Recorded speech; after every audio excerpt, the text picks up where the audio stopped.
Welcome to this week's deep dive. This week we have one amazing Jessica Gibbons Rauch, who's actually one of the PromoChat Illuminati. So she's one of our people that comes up with the questions each week. So welcome, Jessica. Thanks for having me. No problem. So this topic, when we first kind of like threw it out there as a potential, you and I had lots to talk about on this. In fact, that entire group had a lot. And when we put the topic out there, the chat this week was electric. It was really engaged. There was a lot of people jumping in and a lot of very honest conversations, which I thought was great to see too. That's the amazing part about this chat is like we've built this little community where everyone's like, okay, these are my people. They understand what I'm going through. This is my tribe. Yeah. Tribe is the perfect part. Exactly. So we're not going to reference a tweet this week because you had a lot to say on this, on sort of the effect of burnout and what it is. And because you yourself went through a massive burnout as well. Mm-hmm. And so I just have to say is, it's interesting because you're coming from an employee perspective and I'm coming from like a manager perspective. Even though my team's quite small, I'm still like, oh, I'm not adult enough to be a manager, while being like, I think I'm in a manager mode. But it's interesting that way because you actually stated that you never felt like you could go to a manager and say, I need help. This isn't working. Something's going wrong. Can you sort of expand on that experience? Absolutely. And I think, I'm not sure exactly where it came from, if it was just my perception or if it was in truth, but a lot of times I felt like if I went to a manager and said, look, I'm struggling, I can't keep up, I'm doing too much, that was basically me saying, I'm failing, I'm not good enough, I'm not doing what I need to do. So instead I would very much internalize a lot of it and say, okay, I'm just gonna do it. I'm gonna do everything. They're gonna ask me to do one more thing. I'm gonna do it. I'm gonna figure it out. But that's not realistic. And I think there's a lot of employees out there that react that way. And it's hard, I think, sometimes for managers to be able to recognize the signs and make sure that they're providing the right expectations to say to their employees, you know what, we want you to be successful. And we understand that sometimes there's too much. There just is. And we're going to support you through that. And that if we need to figure out how we can move something, it's not against you as a person or anything like that. We just want everyone to be successful. And again, whether it's perception or it's real, a lot of people, I think, especially if you think about when we went through the economic shifts like 2008, when a lot of people got let go, a lot of people were told to do less or do more with less, that you have so much of that in your brain that you're like, oh my gosh, if I'm not everything, if I'm not doing everything, then I'm not doing enough and I'm not good enough. And it's why there's such an epic burnout issue, not only with our industry, but really with our entire North American region. Yeah. And it is very much like you put that, like if you go and say to someone that like, I'm not fine, like I'm not okay, I'm not doing well, like it's so much of a sign of weakness in that, you know, if you start to tie, and I think this is a very North American thing, is like you start to tie your identity and your self-worth to what you do, like your work, instead of, you know, who you are as a person, your community, everything else around it. So when you are in the position where you're not doing well at work, you're not caught up on things, then all of a sudden, like something's wrong with you rather than the situation. And a lot of that seems to be like communication is so key because, you know, I've been in this position where I went through a massive burnout and my managers didn't see what was happening to me. And like, and I say my managers and family business, like my family who should know me were still like, well, she seems busy, but don't realize how stressed she is. And like when it actually got to the point where my mom kicked me out of the office, she's like, this is a mandatory week's vacation. Like you go and I'm like, no, I have too much work to do. I can't go. And they survived without me, which is like, part of you is like, how dare they? But at the same time, it's like, absolutely. Yeah, you need that separation from your sense of self and the work you do to really take care of it. Right. And I was lucky that even though I'm not in a family business, but my dad was one of the people that noticed it in me that I was struggling because he had gone through stuff in his previous career as well, and to kind of helped coach and talk me through it. And it was amazing to be able to know that it's such a universal thing, and we all do it. Yeah. And it's unfortunate. And I hope that we can start shifting and having a better dialogue so that we can all be more successful. Yeah. Like, so I have a question for you. So how did you get out of it? Like, how did you, like, I always think of it as like, whenever I've pulled myself out of depression is like, I've just pulled the ripcord, and all of a sudden, like, you have to be pulled back from what you're doing. Is how did you get out of your burnout, and what did you do to heal yourself from it? Sure. Well, mine was a little more dramatic in that I parted ways with my company that I was working with. It was getting to a point where I had to kind of give myself a pep talk to get out of the car, and that wasn't healthy. And I don't think I realized how bad I had gotten until I was looking at it in the rearview mirror. And I think a lot of that is when you're in that moment where you're struggling, and when you're being hit with depression or anything like that, you feel like it's it. That's it. This is life. This is how it's always going to be. And you have to kind of have that piece of your mind that you remember that there is a way out. Like, there is a light at the end of the tunnel. You're going to get through this one way or another. You're still going to be able to heal. And I think giving myself a lot of forgiveness was a good thing. Like, hey, this happened. This is what happened. It's okay. And there were a couple of days there where I couldn't work, and I was okay with it. I let myself know that, you know what, I was looking for new clients to work with. And I'm like, hey, today I'm just not going to do that. And I'm okay with that. And being able to kind of forgive yourself and say, you know what, you don't have to do everything. And if you don't do everything, that's okay. It goes a long way. And now I'm at a point where I feel like I've come through it. I'm having fun all the time. I'm talking to you wonderful people every day, all the time, with gifts and fun. But probably too much, but don't tell our bosses. Well, yeah, whatever. But being able to connect with people and find out that so many people are going through the exact same thing. You are not alone. You are not an island.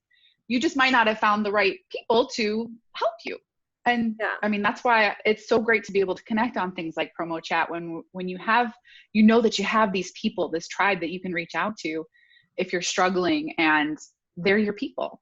And it's been so great. I had a conversation with somebody earlier today who's one of the people I really look up to in the industry, who is also struggling with burnout. And we talked through it, like what she was doing, what she was going to try to do going forward. And it was great that I was able to support her like people supported me. Yeah.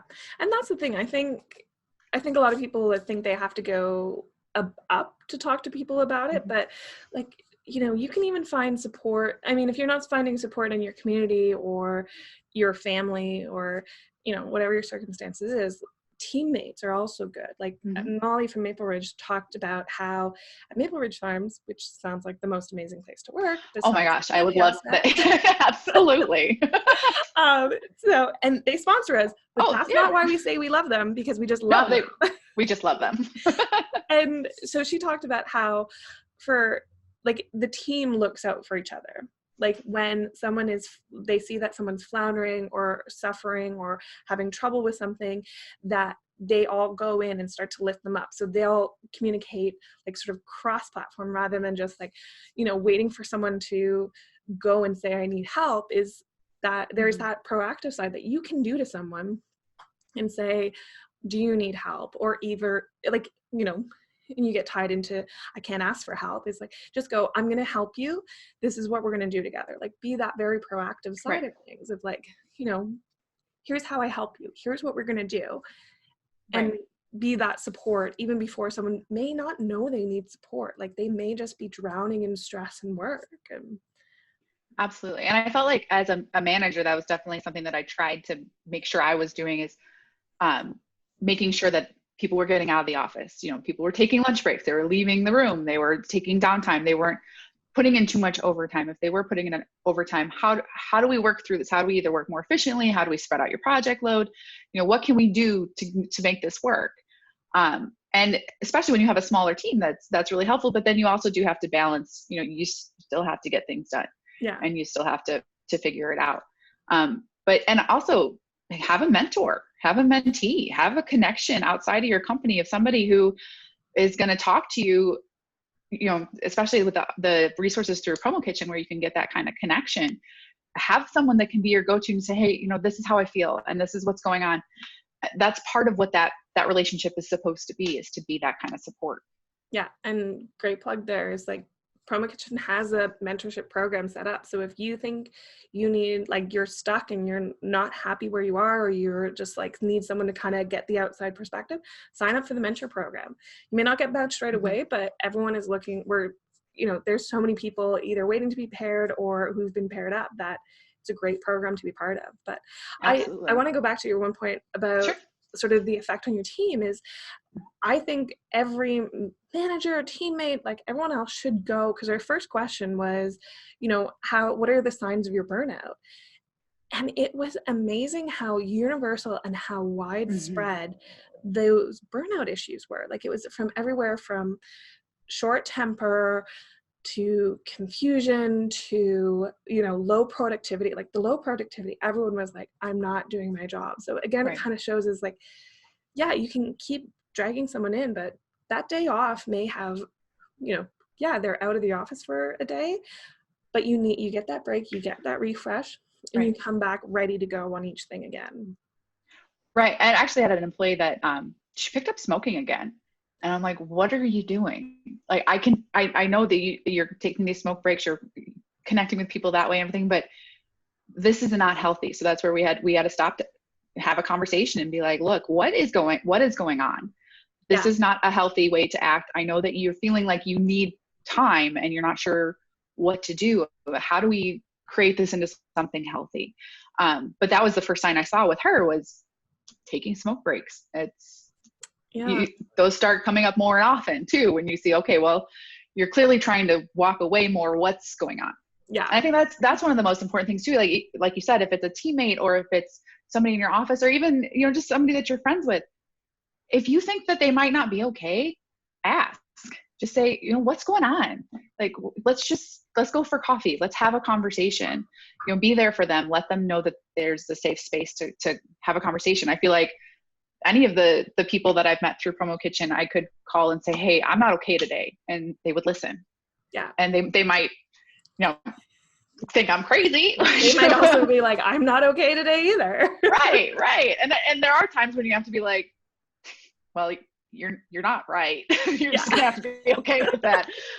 But being able to have those connections, and I'd like to think that I have noticed a couple of my friends too outside of the industry and said, hey, I've seen a lot of your posts on Facebook. Are you okay? Is everything okay? Yeah. And I think that especially with the World Mental Health Day recognition, it's so important to check on people and check on people that you admire, check on people that you think have it all together, because you just never know. And if you can be that one person that can reach out at just the right time, I mean, that's amazing. Like, keep that conversation open. So I just want to list a few tips that people had on what you kind of need. So for sure, there was exercise, drink water, drink margaritas. Very good for that one. With tacos, what? I mean, tacos would obviously help the situation. But again, you get out of the house, you get out of the workplace. Exactly. Right. One of the suggestions was turning on the Lord of the Rings soundtrack and just blasting it while you work, and like getting that chill zen mode or, battle ready mode. And was there any suggestion out there that you're like, or that's even your go-to of like, this is when the stress levels are rising, this is how I get them back down? Absolutely. So we did this in college when we were getting really frustrated, and it's one of my favorite things to do. Take a piece of ice, so just a bunch of ice, go into your bathroom where there's tile and just hit it as hard as you can. Like, it makes this crazy loud noise, and it's so therapeutic. And it's so when you're frustrated, that and kickboxing are my favorite. But I also took some advice from that Charity actually gave me about getting out of my house and meeting with people, because I'm a solopreneur, so I'm hanging out at my house most days. I mostly see my relatives, and that gets to be kind of it. So making a point, and here in Chicago, we're a great network here.